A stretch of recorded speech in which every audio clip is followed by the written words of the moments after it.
I'm not going to join issues with you.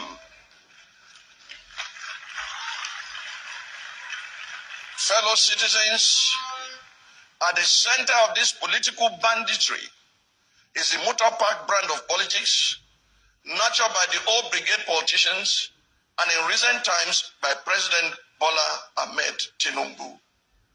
Mr. President, it is through your influence that the Nigerian National Assembly has become a haven for legislative rascality.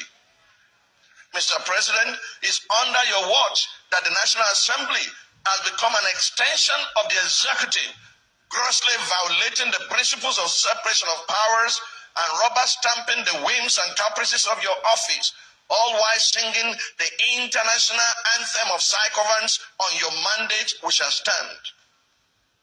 Mr. President, thanks to your political machinations, Nigeria is now bedeviled by a captured National Assembly, the most ineffective in its checks and balances role since the start of the Fourth Republic. In 2006, the Fourth National Assembly had the audacity to reject the tenure exemption bid of a sitting president. In 2010, the Sixth National Assembly summoned the courage to stand against a power hijacking cabal and restore Nigeria to the path of constitutionality by invoking the doctrine of necessity.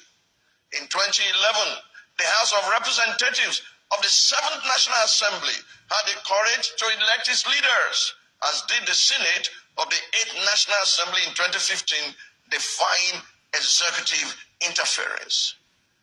This National Assembly, the 10th, has by its unconstitutional endorsement of the president's abuse of powers proven to be the most spineless in our recent history.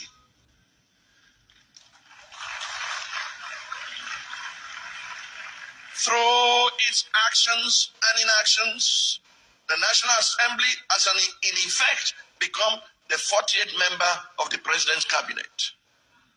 While a cabinet minister by the name of Wike, is it Wike or Wike or Wakeep?